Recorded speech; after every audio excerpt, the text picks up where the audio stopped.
Hello and welcome to Ninja Prep. This is Kapil Goyal, your educator and mentor for PG physics. तो nuclear physics के ऊपर काफ़ी सारे lectures मेरे आप लोगों ने देखे होंगे, स्पेशली एमएससी फिजिक्स के लिए, जो कि मेरे channel Ninja prep MSc BSc के ऊपर अवेलेबल हैं और आप लोगों ने उनका बेनिफिट भी लिया होगा। अभी कुछ एक टॉपिक्स के ऊपर वापस से मैं न्यूक्लियर फिजिक्स के लेक्चर अपलोड कर रहा हूँ, तो आप लोगों से उम्मीद करता हूँ कि जैसे आप लोगों ने उन लेक्चर्स को प्यार दिया है, उन लेक्चर्स को आपने लाइक किया है ना, शेयर किया है, वैसे ही इन लेक्चर्स को भी आप लाइक करेंगे, शेयर करेंगे। साथ ही साथ जो लोग चैनल पर नए हैं, जो पहली बार चैनल को विजिट कर रहे हैं, जिन्होंने अभी तक चैनल को सब्सक्राइब नहीं किया है, सभी से रिक्वेस्ट रहेगी कि प्लीज़ चैनल को सब्सक्राइब ज़रूर करें, वीडियो को लाइक ज़रूर करें, ताकि आपके लिए मैं इस तरह के लेक्चर्स और बना सकूं। तो वीडियो को स्टार्ट करने से पहले वापस से रिक्वेस्ट करूंगा, प्लीज़ वीडियो को लाइक ज़रूर करें और चैनल को सब्सक्राइब ज़रूर करें। तो चलिए स्टार्ट करते हैं आज का वीडियो।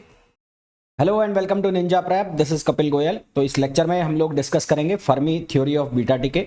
बीटा डिके की जो फर्मी थ्योरी वो क्या है, उसके क्या इंपॉर्टेंट पॉइंट्स है, क्या उसका एक्सप्रेशन आता है। साथ ही साथ हम लोग डिस्कस करेंगे फर्मी क्यूरी प्लॉट जो है वो भी हम डिस्कस करेंगे। और उसके नेक्स्ट लेक्चर में जो उसमें करेक्शन हुआ था, कूलम करेक्शन, और जो फर्मी थ्योरी की इंपॉर्टेंस है वो हम डिस्कस करेंगे इसके नेक्स्ट लेक्चर के अंदर।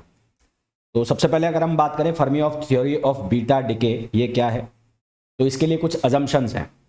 क्योंकि एक थ्योरी है और किसी एक साइंटिस्ट ने दी है, तो सीधी सी बात है, अगर कोई थ्योरी चल रही है तो उसके पीछे कुछ ना कुछ अजम्पशन है। तो क्या क्या अजम्पशंस हैं पहले वो देख लेते हैं। तो पहला अजम्पशन क्या है कि जब न्यूक्लियस के अंदर प्रोटॉन न्यूट्रॉन के अंदर कन्वर्ट हो रहा है, ठीक है, न्यूक्लियस के अंदर प्रोटॉन किसके अंदर कन्वर्ट हो रहा है, न्यूट्रॉन के अंदर कन्वर्ट हो रहा है। जब न्यूक्लियस के अंदर प्रोटॉन न्यूट्रॉन के अंदर कन्वर्ट हो रहा है तो एक पार्टिकल इंट्रोड्यूस हो रहा है, जहां उसको हम क्या के नाम दे रहे हैं, न्यूट्रिनो, है ना। इसी तरह से जब न्यूट्रॉन कन्वर्ट हो रहा है प्रोटॉन के अंदर, तो एक पार्टिकल इंट्रोड्यूस हो रहा है जिसको हम नाम दे रहे हैं एंटी न्यूट्रिनो।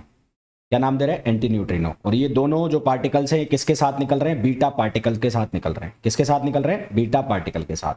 अब क्योंकि जो एनर्जी है वो अकेला केवल इलेक्ट्रॉन यानी कि बीटा पार्टिकल नहीं लेके जाएगा, वो साथ में कौन लेके जाएगा, न्यूट्रिनो भी लेके जाएगा। तो जो एनर्जी है टोटल बीटा पार्टिकल की, वो किसके बराबर हो जाएगी, इलेक्ट्रॉन की एनर्जी प्लस किसकी एनर्जी, न्यूट्रिनो की एनर्जी। इलेक्ट्रॉन की एनर्जी और न्यूट्रिनो की एनर्जी दोनों का सम हो जाएगा। तो यहां से हम किसकी एनर्जी निकाल लेंगे, इलेक्ट्रॉन की, ठीक। फिर न्यूट्रिनो जो है वो इंटरेक्शन करता है किसके लिए, वीक इंटरेक्शन के लिए वो इंटरेक्ट करता है। तो न्यूट्रिनो वीक इंटरेक्शन के लिए इंटरेक्ट करता है। बीटा पार्टिकल और न्यूट्रिनो, बीटा पार्टिकल और न्यूट्रिनो दोनों फ्रीली मूव करते हैं, दोनों फ्रीली मूव करते हैं एमिशन के बाद। तो इसलिए उनका जो फंक्शन होता है वो प्लेन फंक्शन होता है। ये इसके अजम्पशंस थे, ठीक है। तो सबसे पहले Fermi theory of beta decay में हम क्या कंसीडर करेंगे, उसके अजम्पशंस। तो Fermi theory of beta decay, Fermi theory of beta decay, Fermi theory of beta decay. तो सबसे पहले इसके अजम्पशंस, सबसे पहले हम क्या लिखेंगे, इसके अजम्पशंस। तो अजम्पशंस में क्या क्या होगा, पहला अजम्पशन, जब प्रोटॉन न्यूट्रॉन के अंदर कन्वर्ट हो रहा है तो बीटा पार्टिकल के साथ, प्रोटॉन न्यूट्रॉन के अंदर कन्वर्ट हो रहा है तो वो कौन सा प्रोसेस हो गया, बीटा प्लस डिके। तो बीटा पार्टिकल के साथ साथ एक और पार्टिकल बाहर निकलता है जिसको हम क्या नाम देते हैं, न्यूट्रिनो। और ये न्यूट्रिनो मासलेस और चार्जलेस होता है। तो when when a proton proton convert convert into proton convert into neutron, convert into neutron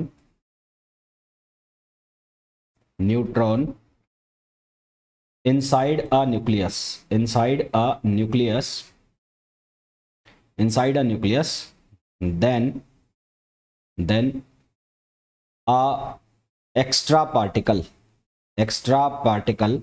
then a extra particle या एडिशनल पार्टिकल भी आप बोल सकते हो, एक्स्ट्रा पार्टिकल और additional particle, called called neutrino, called neutrino emits emits with beta particle, emits with beta particle. अब beta particle क्या है, इलेक्ट्रॉन्स है, एमिट्स विद बीटा पार्टिकल, ठीक है। और इसी तरह से जब न्यूट्रॉन किसके अंदर कन्वर्ट होगा, प्रोटॉन के अंदर। Similarly when neutron converts into proton inside a nucleus, inside a nucleus, inside a nucleus, then a extra particle, then a extra particle, then a extra particle called antineutrino, called antineutrino, neutrino, called antineutrino emits with beta particle, emits with beta particle. तो एक anti neutrino particle भी निकलेगा, किसके साथ? Beta particle के साथ। इसका मतलब ये है कि जो ये पार्टिकल निकलेगा न्यूट्रिनो या एंटी न्यूट्रिनो, ये एनर्जी भी शेयर करेगा, किसके साथ? बीटा पार्टिकल के साथ। हाँ, दूसरी चीज़ ये है कि इसका मास नहीं है और इसका चार्ज नहीं है। तो जो एनर्जी होगी, टोटल एनर्जी जो बाहर निकल रही होगी, एमिटिंग एनर्जी, वो किस किस के बीच में शेयर होगी? वो इलेक्ट्रॉन यानी कि बीटा पार्टिकल्स और न्यूट्रॉन के बीच में शेयर होगी। तो some of the energy also carried out by neutrino. तो so some part of energy, some part of energy is also carried by neutrino और antineutrino, न्यूट्रिनो और एंटी-न्यूट्रिनो। या तो न्यूट्रिनो लेके जाएगा और या कौन लेके जाएगा? Anti neutrino. डिपेंड करता है कि कौन सी तरह का डिके हो रहा है। तो यहाँ पर अगर मैं टोटल एनर्जी को लिख रहा हूँ ई नॉट से, तो E naught equals to E और plus E nu, E naught equals to E nu plus E. तो अगर मैं ई निकालता हूं यानी कि इलेक्ट्रॉन की एनर्जी, तो ये किसके बराबर आ जाएगी? ई नॉट माइनस ई न्यू। ये किसके बराबर आ जाएगी? ई नॉट माइनस ई न्यू। ये एनर्जी हो गई। फिर क्या जम्पशन लिया कि जो न्यूट्रिनो है वो केवल वीक इंट्रैक्शन में ही इंटरेक्ट करते हैं। तो फिर क्या जम्पशन लिया कि न्यूट्रिनो ओनली इंटरेक्ट्स इन वीक इंटरेक्शन। न्यूट्रिनो जो हैं वो केवल और केवल वीक इंटरेक्शंस में ही इंटरेक्ट करते हैं, ओनली इन वीक इंटरेक्शंस। ये केवल किस में इंटरेक्ट करेंगे? वीक इंटरेक्शंस में ही इंटरेक्ट करेंगे। ठीक। उसके बाद एमिशन के बाद जो बीटा पार्टिकल और न्यूट्रिनो निकल रहे हैं वो फ्रीली मूव करते हैं, इसलिए इनका जो वेव फंक्शन होता है वो प्लेन वेव होता है। तो after emission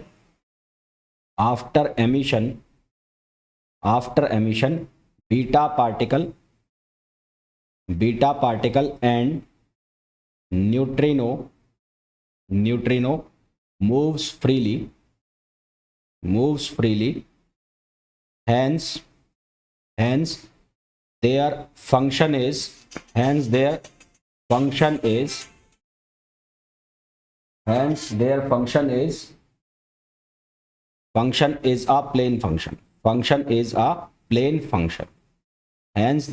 is a plane function। इसलिए इनका जो फंक्शन होता है वो कौन सा फंक्शन होता है? प्लेन फंक्शन होता है। ठीक है, ये इसका जम्पशन है। इसके अलावा जो न्यूट्रिनो है वो मासलेस है और चार्जलेस है। अब इसका एक्सप्रेशन हमें बनाना है, यानी कि हमें क्या निकालनी है? ट्रांजिशन रेट निकालनी है। ट्रांजिशन रेट को हम पी ई डी पी से भी लिख सकते हैं, यानी कि मोमेंटम का जो ट्रांजिशन हो रहा है वैसे भी लिख सकते हैं। इसके लिए हम दो स्टेट कंसिडर करेंगे, एक इनिशियल स्टेट और एक फाइनल स्टेट। ठीक है, तो इफ आई जो है वो रिप्रेजेंट कर रहा है किसको? इनिशियल स्टेट को। आई रिप्रेजेंट कर रहा है इनिशियल स्टेट को, और एफ जो है वो रिप्रेजेंट कर रहा है किसको? फाइनल स्टेट को। आई रिप्रेजेंट कर रहा है इनिशियल स्टेट को, एफ रिप्रेजेंट कर रहा है फाइनल स्टेट को।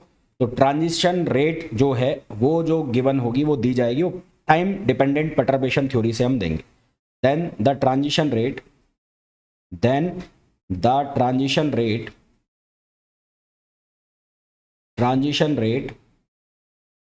is given by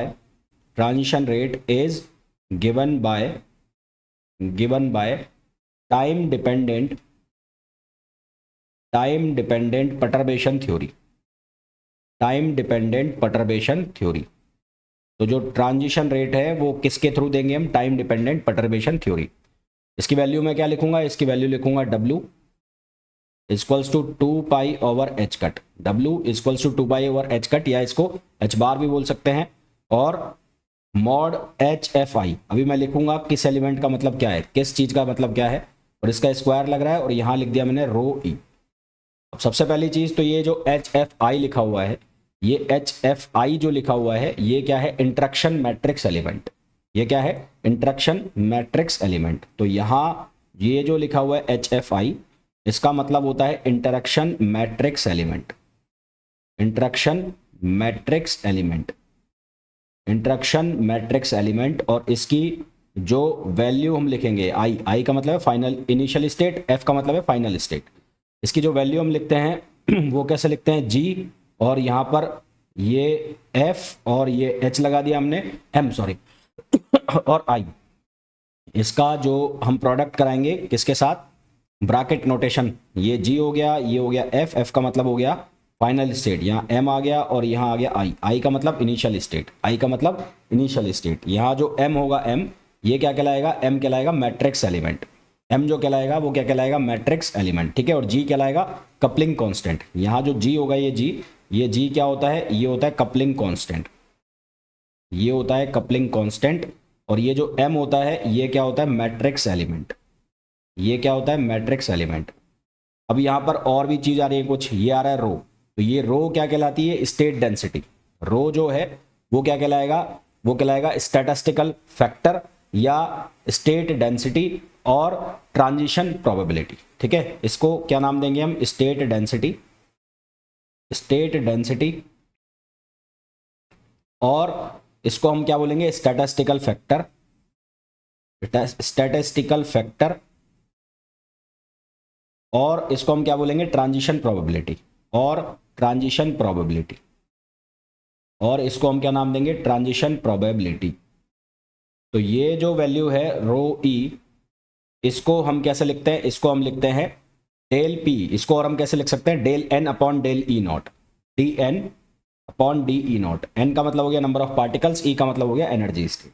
तो यहां से मैंने इसको लिख दिया इक्वेशन नंबर फर्स्ट, ठीक है। यहां से क्या लिख दिया, इक्वेशन नंबर फर्स्ट। अब बीटा डिके की अगर मैं रिएक्शन लिखता हूं, मान लो मैं बीटा प्लस की लिखता हूं, तो इन बीटा डिके रिएक्शन, इन बीटा डिके रिएक्शन, इन बीटा डिके रिएक्शन, तो अगर मैं बीटा डिके रिएक्शन लिखता हूं तो यहां कोई मेरे पास इनिशियल स्टेट है, तो वो किस में कन्वर्ट हो रही है, फाइनल स्टेट में हो रही है। तो उसमें बीटा निकलेगा और एक क्या निकलेगा, न्यूट्रिनो, ठीक है। तो यहां पर मैंने न्यूक्लियाई बना दिया डी, प्लस यहां लिख दिया बीटा, और प्लस ये क्या लिख दिया, न्यूट्रिनो, न्यू ई। तो ये कौन सी स्टेट हो गई, ये हो गई फाइनल। ये कौन सी स्टेट हो गई, फाइनल। और ये वाली कौन सी स्टेट हो गई, इनिशियल। ये इनिशियल, और ये पूरी की पूरी कौन सी हो गई, फाइनल हो गई। तो फाइनल जो स्टेट है उसमें दो पार्टिकल्स, तीन चीजें निकल रही हैं। एक को मैंने लिख दिया डी, डी मतलब जो न्यूक्लियाई बना होगा, एक निकल गया बी, और एक निकल गया न्यू यानी कि न्यूट्रिनो। तो फाइनल जो वेव फंक्शन बन रहा होगा वो इन तीनों का कॉम्बिनेशन होगा। तो फाइनल स्टेट वेव फंक्शन, तो final state wave function, final state wave function, इस फाइनल स्टेट वेव फंक्शन को मैं लिख रहा हूं साई से, और इसको मैं लिख रहा हूं साई एफ। साई एफ का मतलब हो गया फाइनल, ये हो गया साई डी यानी कि इन तीनों का कॉम्बिनेशन, ये हो गया साई बीटा, और ये हो गया साई न्यू या न्यू ई। तो ये क्या हो गया, साई न्यू ई, इन तीनों का कॉम्बिनेशन हो गया। अभी हमने पढ़ा कि जो बीटा है और जो न्यू यानी कि न्यूट्रिनो है, ये एमिशन के बाद फ्रीली मूव करते हैं, तो इनका जो इक्वेशन होगा वो प्लेन वेव इक्वेशन होगा। तो as we know after emission beta particle and neutrino moves freely, और उनका जो फंक्शन होगा वो प्लेन वेव फंक्शन होगा। So their function will be plane wave function, तो उनका जो फंक्शन होगा वो कौन सा होगा, प्लेन वेव फंक्शन होगा। और प्लेन वेव फंक्शन जो है उसके लिए जो सॉल्यूशन है वो हम कैसे लिखते हैं, यहाँ लिख दिया मैंने साई, मैं लिख रहा हूँ बीटा के लिए, तो ये हो जाएगा 1/√v, v का मतलब हो जाएगा वेलोसिटी, ये हो जाएगा e पावर आयोटा के ई, के का मतलब होता है वेव प्रोपगेशन वेक्टर। किसके लिए लिख रहे हैं, बीटा के लिए। तो बीटा के केस में मैंने यहाँ लिख दिया इलेक्ट्रॉन, और ये डॉट आर, ये क्या हो गया डॉट आर, ठीक है। इसी तरह से लिखते हैं और इसी तरह से किसका लिख देंगे न्यू का, तो न्यू ई यहाँ क्या हो जाएगा 1/v, यहाँ हो जाएगा e पावर आयोटा, ये हो जाएगा k न्यू और ये क्या हो जाएगा डॉट आर। तो इन दोनों के मैंने क्या लिख दिया वेव फंक्शन, इन दोनों का अगर मल्टीप्लिकेशन कराते हैं तो इन दोनों का मल्टीप्लिकेशन कराते हैं तो ये बनेगा साई बीटा और ये साई न्यू ई, ये मल्टीप्लाई होकर क्या दे देंगे, ये दे देंगे 1/v और ये बन जाएगा e पावर आयोटा।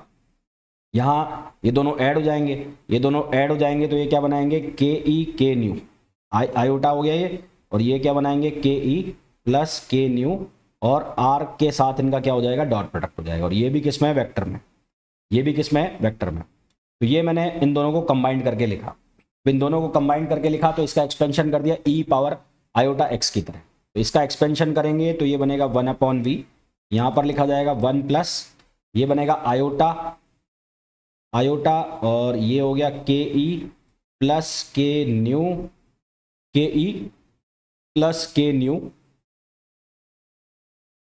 और आर और एंड सो ऑन, इस तरह से चलता जाएगा। पर जो ये पीछे वाला पार्ट है ये स्मॉल एनर्जी को कैरी करके चलेगा, इसलिए हम इसको किसके बराबर मान लेंगे 1/v के बराबर मान लेंगे। Since it carries small energy, since it carries small energy, तो हम क्या लिखेंगे साई बीटा और साई न्यू ई की वैल्यू को किसके बराबर लिख लेंगे 1/v के बराबर लिख लेंगे, ठीक है। इसको किसके बराबर लिख लेंगे 1/v। तो हमारे पास जो फाइनल फंक्शन था, वो क्या था, वो था psi d psi b beta और साई न्यू, ये वैल्यू थी। तो साई बीटा और न्यू की वैल्यू डाल दे तो यहाँ से क्या हो जाएगा साई d/v, क्या वैल्यू बन जाएगी साई d/v। हमारे पास ये फाइनल वैल्यू आ गई। अब हम किसको निकाल लेंगे, जो हमारे पास मैट्रिक्स एलिमेंट था HFI, तो HFI की वैल्यू निकालेंगे हम। तो नाउ HFI, तो HFI जो है वो कैसे लिखा हुआ था GF, यहाँ क्या लिखा हुआ था M और ये क्या था I। M का मतलब क्या है मैट्रिक्स एलिमेंट, M का मतलब क्या है मैट्रिक्स एलिमेंट। तो इनिशियल स्टेट और फाइनल स्टेट, इसको मैंने ब्रैकेट नोटेशन में लिखा है, इसको ब्रैकेट नोटेशन से हटा के अगर इसको मैं वेव फंक्शन के फॉर्म में लिखूं तो वेव फंक्शन में कैसा लिखा जाएगा साई f, ये और यहाँ हो गया ये और ये साई और ये डी टाउ। तो इसको मैंने किसके फॉर्म में लिख दिया वेव फंक्शन के फॉर्म में लिख दिया।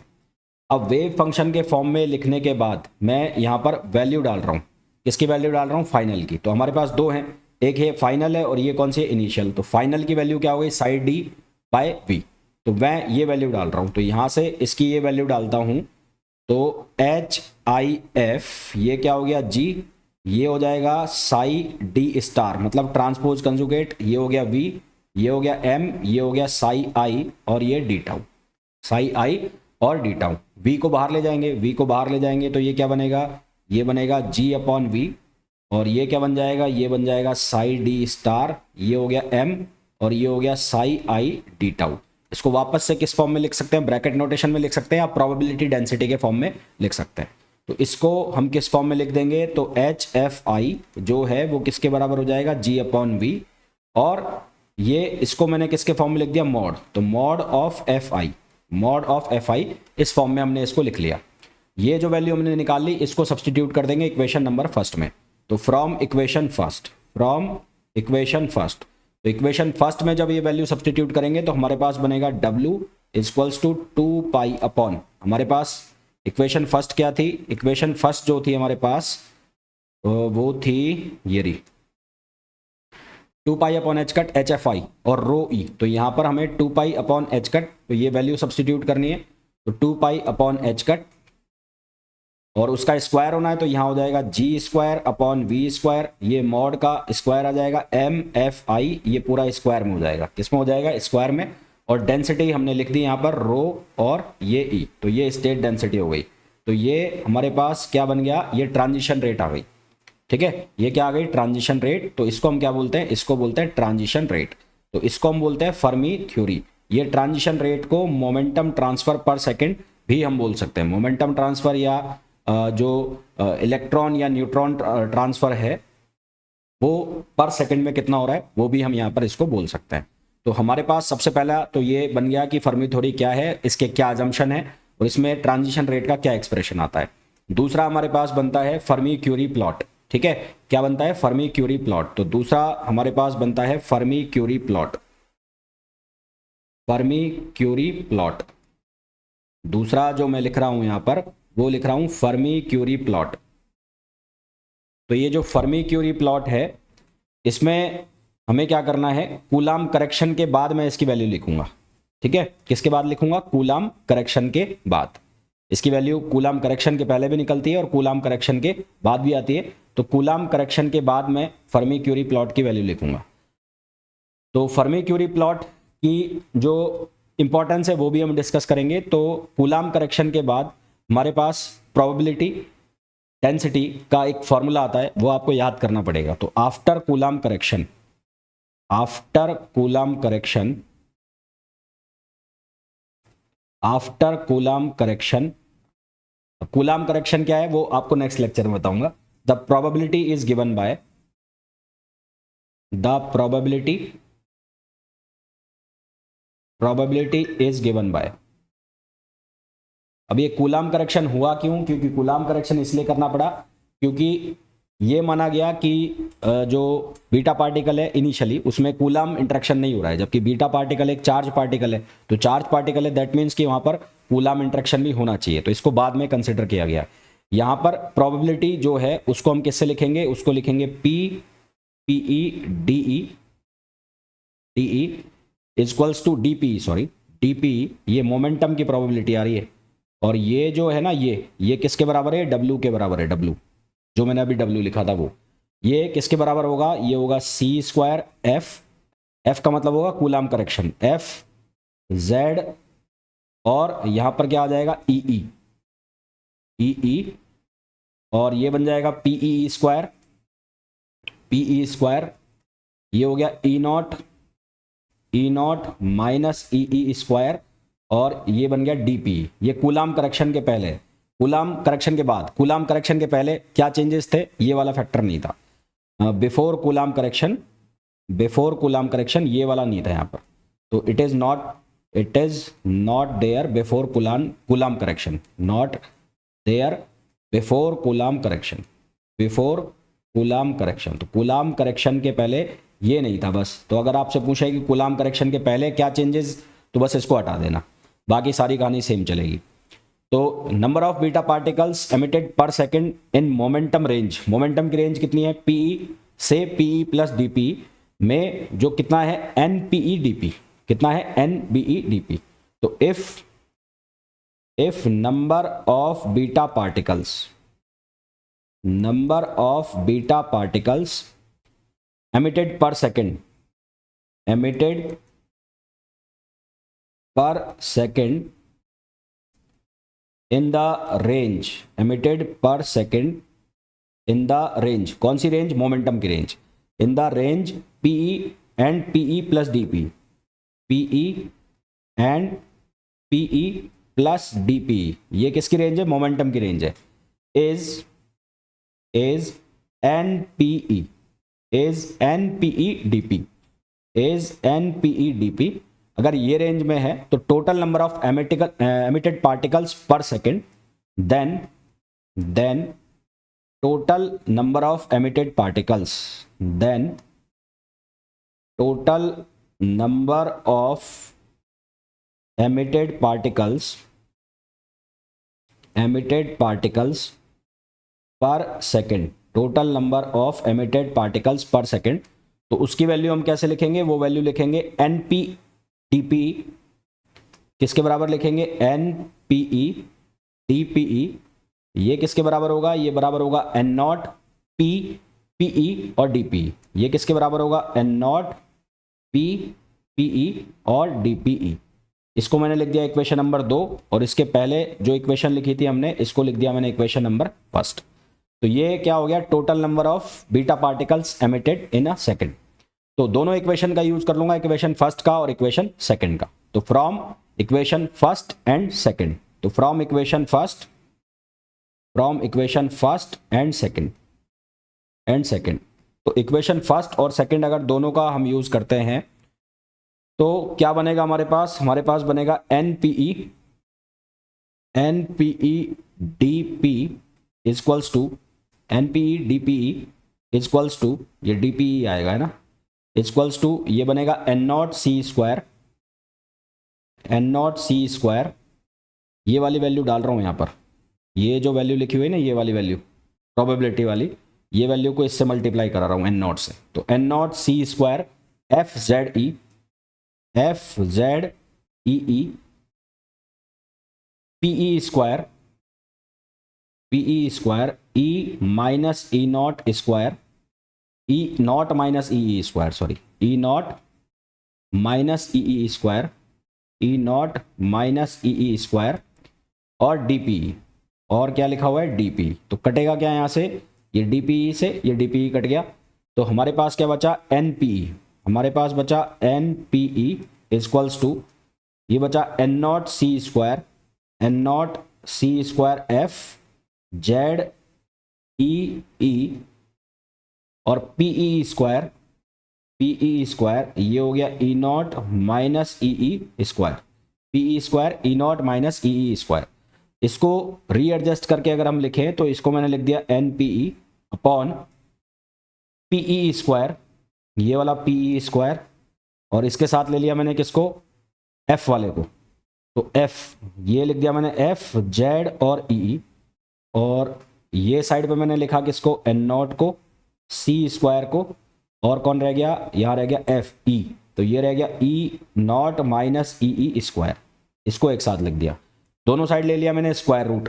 अच्छा, यहाँ पर स्क्वायर रूट लेने के पहले मैं ये जो एन नॉट सी स्क्वायर है इसको रिप्लेस कर रहा हूँ किससे, के स्क्वायर से, ये जो एन नॉट सी स्क्वायर लिखा हुआ है इसको मैं रिप्लेस कर रहा हूँ किससे, के स्क्वायर से, इसको मैं रिप्लेस कर रहा हूँ के स्क्वायर, तो हमारे पास क्या बनेगा, हमारे पास बनेगा, मैं नेक्स्ट पेज पे लिख देता हूँ, तो हमारे पास बनेगा N P E upon P E square F Z E, और ये हो जाएगा के स्क्वायर, और यहाँ हो जाएगा E naught minus E square, ये हमारे पास वैल्यू आ गई। अब जो इक्वेशन है इसका दोनों साइड हम क्या ले लेंगे, रूट ले लेंगे, दोनों साइड रूट ले लेंगे, तो ये बन जाएगा एन पी ई अपॉन ये हो जाएगा पीई स्क्वायर, यहाँ बनेगा एफ जेड और ये ई, और ये क्या बन जाएगा, यहाँ पावर हो गई 1/2 और ये हो जाएगा के, और ये ई नॉट माइनस ई, तो इसके बीच में हम क्या बनाएंगे, प्लॉट बनाएंगे, तो ग्राफ बनेगा ये एक्सप्रेशन के, दोनों एक्सप्रेशन के बीच में, और इस ग्राफ में हमें एक नेगेटिव स्ट्रेट लाइन मिलेगी जिसकी स्लोप होगी नेगेटिव, और जो ई नॉट है वो कौन से एक्सिस पर आएगा, एक्स पर आएगा, जिसको हम क्या कहेंगे, फर्मी क्यूरी प्लॉट, जिसको हम क्या नाम देंगे, फर्मी क्यूरी प्लॉट। तो बिफोर कूलाम करेक्शन के पहले, तो before Coulomb correction,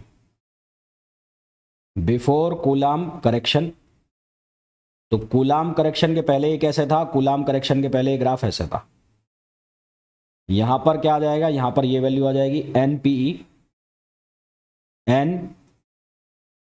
PE upon P E square, यहां पर आ गया एफ जेड और ये ई, और इसका रूट, और यहां पर क्या आ जाएगा, यहां पर आ जाएगा के, और ये आ जाएगा E naught minus E. Before Coulomb correction ये कुछ इस तरह का ग्राफ जाएगा ना, straight line with negative slope, ये बिफोर कूलाम करेक्शन है। आफ्टर कूलाम करेक्शन, तो आफ्टर कूलाम करेक्शन क्या होगा, यहां पर क्या चेंजेस आएंगे, यहां तो क्या आ जाएगा के ई नॉट माइनस ई, और यहां पर क्या लिखा जाएगा, यहां लिखा जाएगा एन पीई ओवर ये होगा पीई स्क्वायर ये होगा एफ जेड ई, और इसकी पावर होगी कितनी, 1/2, और ये ग्राफ इस तरह से चलेगा, यहां पर एंड पॉइंट एनर्जी पे ये कुछ इस तरह से ड्रॉप हो जाएगा, ठीक है, एंड पॉइंट एनर्जी जो रहेगी बीटा कर्व में जो रहती है ये इस तरह से ड्रॉप हो जाएगा, तो ये हमारे क्या बनेगा, बीटा जो कर्व है, जो फर्मी क्यूरी प्लॉट है वो हमारे पास बन जाएगा, ठीक है। तो फर्मी क्यूरी प्लॉट में जो हमारे पास कूलम करेक्शन करा, तो कूलम करेक्शन के बाद हमें कुछ डेविएशन देखने को मिल रहा है जो लाइन सीधी जा रही थी पहले वो अब थोड़ी सी क्या हो गई, अपने पाथ से डिफ्लेक्ट हो गई, तो जो डेविएशन है वो डेविएशन के अलग अलग कारण हो सकते हैं। एक कारण ये हो सकता है कि जो बीटा स्पेक्ट्रम है उसका जो ट्रांजिशन है वो 2 या 2 से ज़्यादा स्टेट्स के अंदर हो रहा है, यानी कि जो न्यूक्लियॉन है उनका जो ट्रांजिशन है वो ज़्यादा स्टेट्स के अंदर हो रहा है। ये ठीक वैसे ही है जैसे अल्फा पार्टिकल जो है जब वो अपने फाइन स्ट्रक्चर में होता है तो वो जो हायर स्टेट से ग्राउंड स्टेट में आता है तो उसका एक से ज़्यादा स्टेट में ट्रांजिशन होता है, तो इस वजह से भी ये अपने पाथ से डेविएट हो रहा है। दूसरा, जो कुछ फॉरबिडन ट्रांजिशंस होते हैं, जो रिजल्ट में कंसीडर होते हैं, उसकी वजह से भी कॉनकेव अप टाइप का ग्राफ बन जाता है, ठीक है। तो इसलिए यहां पर क्या देखने को मिल रहे हैं, डेविएशन देखने को मिल रहा है। इसलिए यहां पर क्या देखने को मिल रहे हैं, डेविएशन। तो this deviation is due to पहला transition of beta particle in multiple states. दूसरा, due to forbidden transition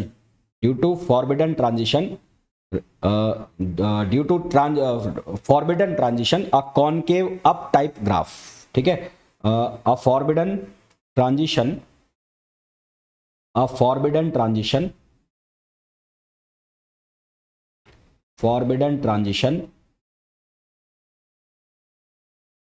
will generally result in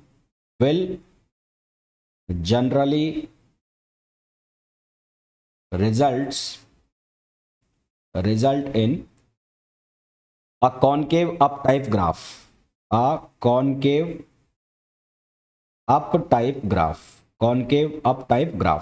तो इस वजह से भी यहां पर क्या देखने को मिलता है, यहां पर डेविएशन देखने को मिल रहा है, ठीक है।